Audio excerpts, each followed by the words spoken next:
Esta é uma edição especial do TVMP Entrevista com participantes da Semana do Ministério Público 2025, que tem como tema este ano a inteligência artificial no MPMG, Futuro Responsável. Eu converso agora com o promotor de Justiça do Ministério Público do Distrito Federal e Territórios, que é também coordenador do Grupo de Trabalho em Inteligência Artificial do Conselho Nacional do Ministério Público, Rodrigo Fogagnolo Maurício, que deu uma palestra no evento sobre a gestão do Ministério Público na era da inteligência artificial. Tudo bem, doutor? Bem-vindo ao nosso estúdio. Bom dia, obrigado pelo convite. Obrigado, Ministério Público de Minas, por ter me recebido nesse evento tão legal. A gente é que agradece a sua presença aqui. Doutor, o Ministério Público é uma das instituições mais ricas em dados no país, né, com informações de investigações, processos, até análises socioeconômicas detalhadas. O que muda na gestão da instituição com o uso da inteligência artificial? Olha, eu acho que a inteligência artificial vai ser uma ferramenta extremamente poderosa na mão do Ministério Público. Como você disse, a gente tem um volume enorme de dados, nós trabalhamos com informações de diversas áreas e trabalhamos em diversas áreas, e o Ministério Público tem uma função muito importante como modulador de políticas públicas de acordo com a Constituição e o interesse da sociedade. Eu acho que a gente ainda está na ponta do iceberg, no começo do trabalho com esse volume de dados, para gerar inferência, para criar informações novas, né? Gerar conteúdo novo, ou conseguir gerar relacionamento de informação que o Ministério Público antes, só com o volume de informação que a gente tinha e a possibilidade que a gente tinha de trabalhar com essa informação, não conseguia gerar. Então, assim, nós estamos descobrindo ainda até onde a inteligência artificial vai chegar. E ainda tem mais um dado importante, né? É uma tecnologia nova, o ChatGPT foi lançado para o mercado em 23, né? O paper que deu origem a tudo isso é de 2017, mas como ferramenta que entrega mesmo, a gente tem acesso público desde 2023. Nós temos 2 anos da tecnologia, a gente já viu o quanto que transformou. E eu tenho certeza que ainda há muito por vir, tanto na tecnologia quanto na descoberta pelo Ministério Público de onde ela consegue levar a gente. Que ferramentas hoje se usa no Ministério Público, além do ChatGPT, né, que a gente falou aqui? Pois é, nós temos, eu gosto de falar que a gente tem 3 ordens de ferramentas no Ministério Público com o uso da inteligência artificial. Tem as ferramentas de prateleira, né, que querem alguma regulação, algum aconselhamento institucional de como usar, ChatGPT, o Gemini, o Claude da Anthropic, Perplexity, enfim, tem várias outras. Eu acho que cabe a gente institucionalmente dizer qual que é o uso seguro, qual que é o uso que o membro e o colaborador do Ministério Público pode fazer dessas tecnologias de forma segura, porque são tecnologias disponíveis no mercado, que às vezes tratam dados que a instituição tem acesso de forma sensível, né? Então requer algum cuidado institucional o uso da ferramenta para tratamento dessa informação. Aqui então, nós temos uma ponta. Nós temos uma construção intermediária, que são essas ferramentas de mercado disponíveis institucionalmente, né? Então, assim, existem ministérios públicos que contratam a suíte da Microsoft e daí tem acesso ao Copilot em ambiente fechado de nuvem institucional. É um uso mais seguro. Existem outros ministérios públicos que contratam a suíte da Google e daí tem acesso ao Gemini de forma institucional, que também é um uso mais seguro. Essa seria a solução intermediária de uso de IA generativa pela instituição. E nós temos na outra ponta as criações de ferramentas institucionais dos ministérios públicos com chamada de API de inteligência artificial, de modelos de linguagem de larga escala ou de uso de GPUs próprias, né? Esse é o uso mais customizado próprio do Ministério Público, onde vários ministérios públicos, inclusive o Ministério Público de Minas, têm gastado energia criando soluções específicas para a instituição. Como é que tem sido a experiência lá no Ministério Público do Distrito Federal? Olha, todas essas ferramentas podem ser usadas ou ao uso restrito? Existem, eu diria assim, eu não gosto de falar de uso restrito, né? Existe um aconselhamento e um direcionamento para o uso consciente dessas ferramentas. Então, lá nós não vetamos o uso de nenhuma. No entanto, aquelas de prateleira, que foram as primeiras que eu falei, né, que são aquelas que são disponíveis no mercado, existe uma recomendação institucional do uso seguro delas, né? Inclusive, semana passada, já no âmbito do CNMP, houve uma conversa entre o conselheiro Moacir Rei Filho, que é o coordenador da Comissão de Planejamento Estratégico e das iniciativas de IA do CNMP, do MP Digital, junto com o Corregedor Nacional, Dr. Ângelo Fabiano, e eles estavam conversando sobre diretrizes nacionais para o uso consciente de ferramentas de inteligência artificial generativa disponíveis no mercado, né? Que são essas que a gente citou no começo. E já está bem adiantado, eu acredito que eles ainda vão submeter ao Pleno do Conselho Nacional esse semestre, para ter uma aprovação e gerar uma diretriz nacional, né, que traga... E não é só para restringir, a ideia é trazer uma segurança para o uso consciente dos membros, né? A gente vê muito artigo e estudo saindo que existe ainda muito receio do usuário final dizer que está usando IA para produzir resultado, e isso não é ruim só porque a instituição não consegue modular o uso que está tendo corretamente, mas também evita que, às vezes, o usuário aprenda a usar corretamente, a usar de uma forma melhor a ferramenta. Porque você ainda está lidando com uma ferramenta artificial que tem uma limitação de conhecimento, alguns cuidados que você tem que tomar cuidado na interação com ela para gerar o resultado correto, né? A gente vê muito pessoal falando de alucinação, de alguns usos incorretos no judiciário, que tem gerado jurisprudências que não existem, e assim, alguns resultados que não deveriam estar acontecendo, né? E então, a ideia dessa cartilha nacional é de gerar um direcionamento para o uso consciente. Institucionalmente, lá no MPDFT, nós temos também essa orientação. A ideia não é proibir o uso, nem falar use à vontade, mas, olha, use para isso de uma forma consciente, evite processos sigilosos, cautelares, informações que não são públicas, tente reduzir o compartilhamento de dados pessoais, mas para gerar exatamente esse resultado seguro, né, trazer uma ferramenta potente na mão do membro do Ministério Público e gerar um resultado seguro e consciente na ferramenta. Outra coisa que a gente não pode esquecer é que é uma tecnologia que veio para ajudar muito, e nós temos, né, tanto o judiciário quanto defensoria, procuradorias estaduais, municipais e advocacia utilizando essas ferramentas. Eu acredito que simplesmente fechar a porta do Ministério Público para uma tecnologia tão inovadora, tão transformadora que está chegando, que ainda está no berço, é deixar a instituição num vazio, né, de conhecimento. Mas algum Ministério Público brasileiro ainda não ingressou, não está usando a inteligência artificial?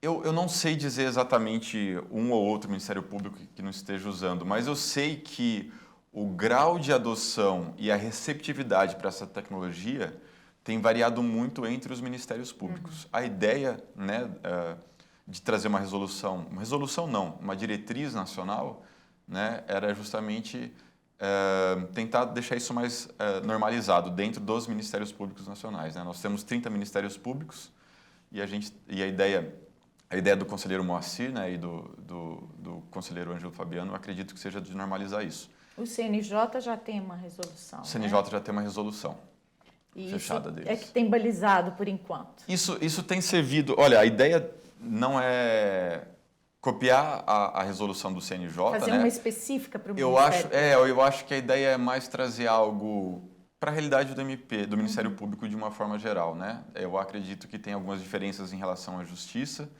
Eu acho que tem aprendizados da resolução do CNJ, né? Porque mesmo dentro do CNJ existem discussões sobre atualizações e modificações. É uma tecnologia que a cada 6 meses está se transformando completamente. Então, eu acho que lá a gente tem uma baliza, mas a ideia não é copiar o que eles fizeram. Vocês foram premiados recentemente, né, por alguma iniciativa tecnológica? Conta pra gente. Foi muito legal. Inclusive, foi ontem à noite. Teve a premiação do Conselho Nacional do Ministério Público em iniciativas inovadoras, né? E dentro da área de tecnologia, de iniciativas inovadoras, a gente conseguiu o primeiro lugar com uma das ferramentas que a gente está criando lá no MPDFT. O que traz essa ferramenta? Chama Jarvis, né? A gente dá um apelido para todas as ferramentas nossas, inclusive o nosso secretário de TI, ele é muito criativo, e ele gera um acrônimo para todas as ferramentas. Só não me pergunta o que quer dizer Jarvis, que eu já não lembro, isso daí é a ideia dele. Mas a ideia da ferramenta é gerar uma transcrição diarizada dos depoimentos colhidos durante a audiência de instrução e julgamento, todos os áudios do processo. Mas mais importante, durante a audiência de instrução audiência de instrução e julgamento, em que a gente reconhece os interlocutores, né, separa entre os interlocutores, coloca o momento do começo e do final da fala de cada um e transcreve o que foi dito. Isso vai agilizar demais. Demais, mas não é só isso. A gente, de um lado da página, a gente mostra isso, do outro lado aparece um resumo do depoimento que foi prestado ao Ministério Público. Então vai estar um resumo do processo, do que se trata o processo, o que aquela testemunha, ou interrogado, ou vítima disse durante a audiência de instrução e julgamento, como aquilo se compara com o que estava na denúncia e no processo, e algumas sugestões de encaminhamento para o Ministério Público. A ideia nossa não é substituir o promotor ou o colaborador do Ministério Público, é tentar deixar o trabalho mais eficiente. A ideia é entregar um instrumento que traga mais eficiência ao trabalho do promotor. Então, vamos supor que a gente esteja numa audiência que vai ter uma audiência de continuação. Às vezes não é o mesmo promotor que vai fazer a segunda audiência. Se o promotor já tem um resumo do que aconteceu na primeira audiência com tudo estruturado, é muito mais fácil ele se preparar para a audiência de continuação, eventualmente dispensar uma testemunha, pedir uma diligência, do que parar para ouvir o áudio inteiro da audiência anterior e, às vezes, não capturar todas as sutilezas que a inteligência artificial consegue comparar com o depoimento e toda a instrução do processo até aquele momento. Você está falando aqui, eu estou imaginando assim, se ainda há comarcas no país que usem o inquérito no papel, aqueles calhamaços, assim, com todos esses depoimentos transcritos em papel. Pois é, eu acho que já está, eu não tenho um número atualizado, mas eu acredito que já esteja muito próximo a 100% de digitalização dos processos de audiência. Pelo menos está tudo em computador. Sim, está tudo em computador, é mais fácil usar essas ferramentas. Mas isso é um avanço muito grande. É um avanço, né? muito legal. Mas ainda tem mais algumas fases aí da ferramenta. A gente fez uma segunda que compara todos os depoimentos com a denúncia, dizendo os pontos que foram comprovados da denúncia, os pontos que estão na denúncia e não foram tratados na audiência de instrução e julgamento até o momento, e aquilo que não estava na denúncia e foi apresentado durante a audiência de instrução e julgamento, né? A gente chama de fatos novos que não estavam no conhecimento do promotor, para conseguir calibrar, né, ele para eventual pedido de diligências posteriores ou oferecimento da alegação final. E, de outro lado, ele também faz uma comparação entre todos os depoimentos que foram colhidos, apresentando entre os depoimentos os pontos convergentes, os pontos divergentes e um resumo de que cada testemunha disse durante o processo.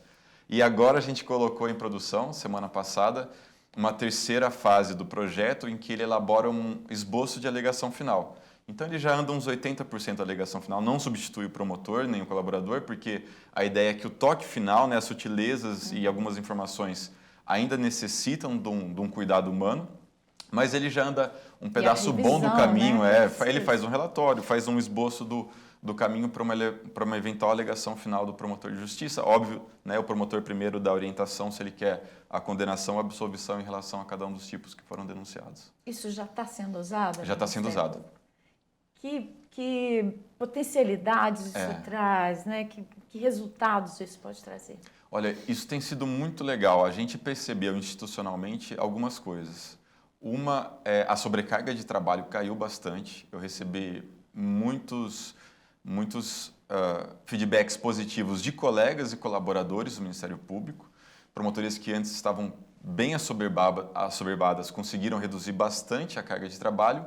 Não porque deixou de trabalhar, mas porque algo que gastava umas 2 horas, 1 hora, 2 horas para fazer, com o apoio da inteligência artificial, você consegue fazer em 10, 15, 20 minutos, né? Então, assim, você consegue usar o seu tempo durante o dia de uma forma mais eficiente. E a nossa ideia com as soluções que nós estamos criando é justamente essa, é ter a inteligência artificial não como um substituto ao promotor de justiça ou ao colaborador do Ministério Público. Ela é um apoio ao promotor, né? Eu gosto muito da Microsoft, que ele não é propaganda aqui, mas do nome que eles deram para a ferramenta deles, que é de Copilot, né?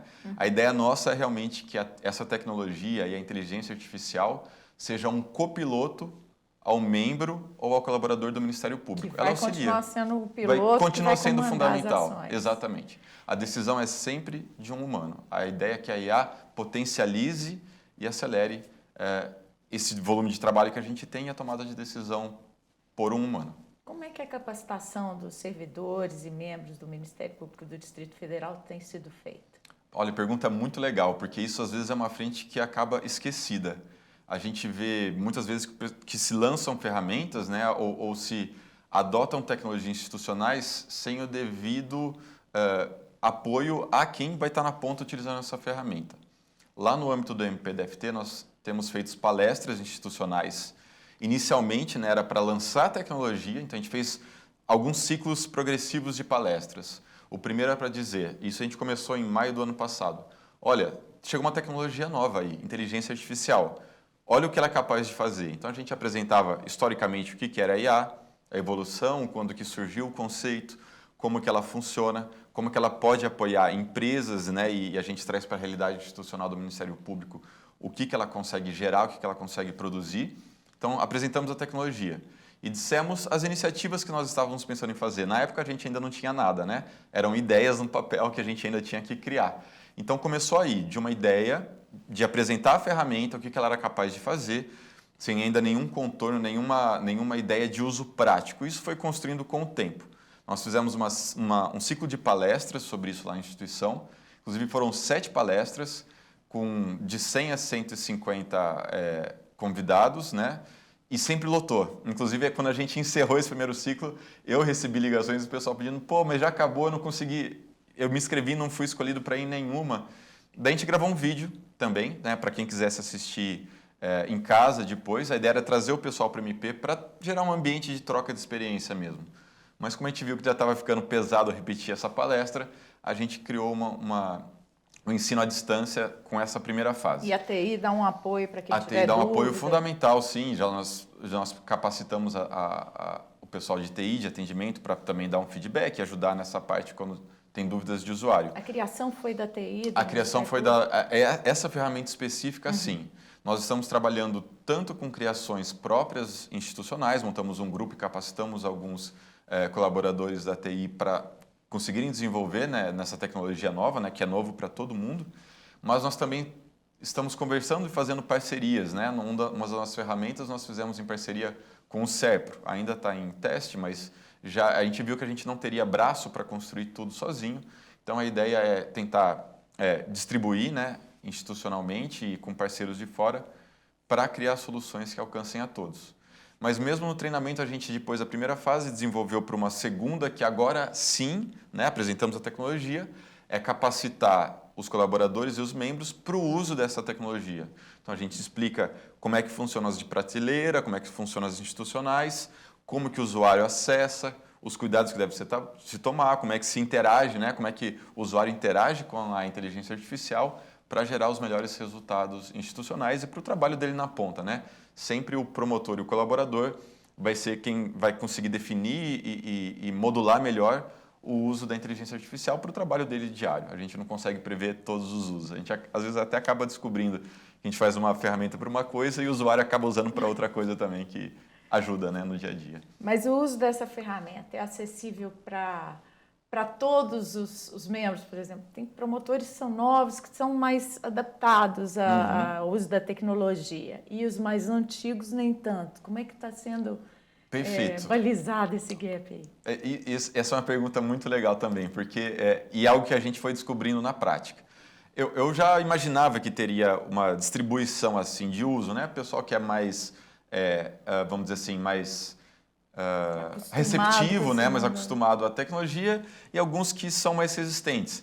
E veja, assim, às vezes nem tem tanto na idade, do próprio perfil. Tem colegas novos que às vezes não gostam muito da tecnologia e tem colegas mais antigos que são fãs. Até tem alguns procuradores de justiça lá que a gente estava trabalhando com alguns pilotos, né, e lançou em algumas procuradorias e alguns procuradores que já tinham vindo conversar com a gente, que se mostravam receptivos à tecnologia. E daí, por algum motivo, saiu de férias, né, e um outro procurador substituiu naquela procuradoria. Teve contato com a tecnologia e daí entrou em contato e falou assim, olha, eu quero na minha procuradoria agora isso daqui também funcionando. Então, assim, tem sido muito legal essa construção. E a modulação do conhecimento também, né? A gente tenta criar um curso e ferramentas institucionais que sejam de muito fácil uso, né? A gente tenta fazer... A gente sabe que a parte mais complexa, às vezes, é gerar o prompt para interação com a inteligência artificial ou gerar algo mais acessível, né, que não tenha que trocar de tela ou abrir outra tela ou abrir outra aplicação. Então, a nossa ideia é construir ferramentas que sejam embarcadas no sistema que os membros já conversam, né, com o processo. No nosso caso, chama NeoGAB, é o sistema que interage com o PJE do TJDFT. Já no NeoGAB, os ícones das ferramentas estão lá, você clica, já acessa e o uso é bem amigável, né? Então você clica num botão, já tem o prompt pronto para aqueles usos mais comuns, né? O usuário pode fazer o prompt dele, que é o comando que interage com a inteligência artificial, ou pode usar os institucionais que já estão prontos para ele. Então a ideia é construir algo que seja não só de baixo atrito, né? Funcionando no mesmo sistema que o usuário já está acostumado a trabalhar, mas também que seja intuitivo, que tudo pareça natural. E para isso a gente tem trabalhado com alguns procuradores e promotores de justiça, né? A gente lança um piloto, eles dão feedback para a gente, olha, isso aqui está intuitivo, isso aqui não está intuitivo, eu não entendi onde que acessa isso, onde que acessa aquilo. E com base nesses isso feedbacks, ajuda até a aprimorar, né? a gente ajuda a aprimorar e deixar a ferramenta mais intuitiva para todos, né? Então a gente pega os que a gente chama de early adopters, né? Os que estão dispostos a testar quando ainda vai estar ruim, né? Eu falo, pessoal, não me xinga, ainda não está pronto, mas eu preciso desse feedback de vocês para a gente construir algo legal. E com base no feedback desses early adopters, né, a gente acaba conseguindo construir uma ferramenta que consiga entregar para quase todos os membros. Há uma preocupação sobre implicações legais e éticas com o uso da inteligência artificial, no uso da ferramenta mesmo que vocês criaram?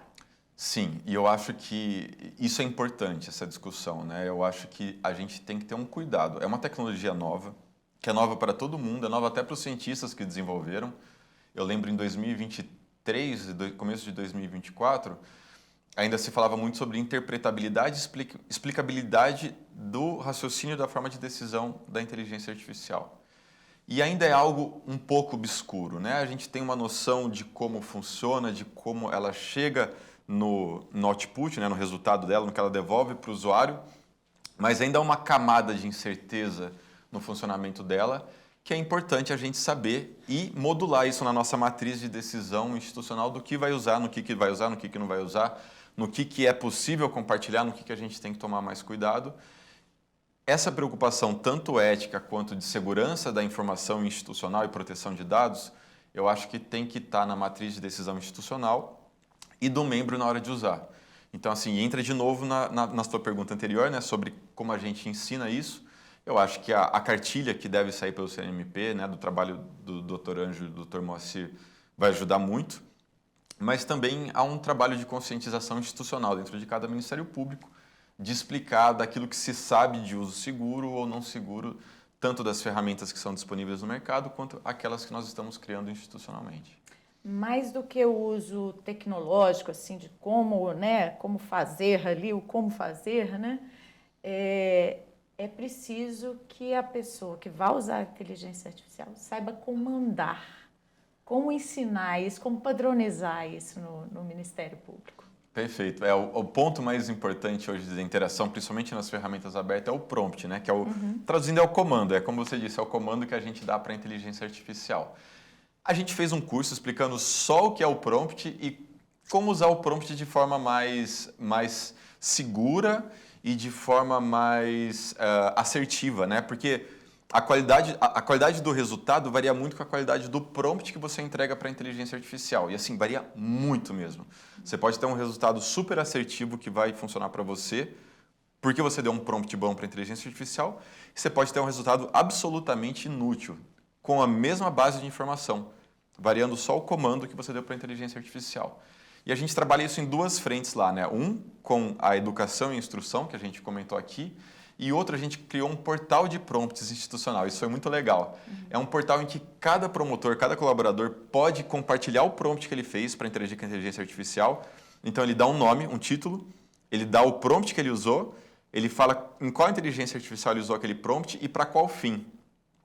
Daí, com base nisso, os usuários podem dar votos, né, dizendo que foi muito bom ou foi ruim o prompt, e dar feedback, escrever feedback. Olha, eu testei aqui, eu achei que ele alucinou, a gente pode mexer isso que talvez deixe o prompt melhor.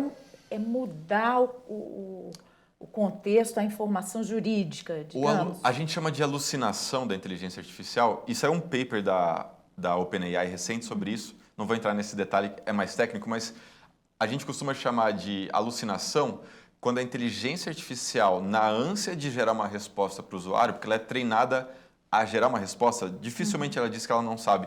Agora o GPT-5, as inteligências artificiais mais recentes tomam mais esse cuidado. Dizer, olha, eu não sei essa informação, ou não tenho essa informação, e não responde.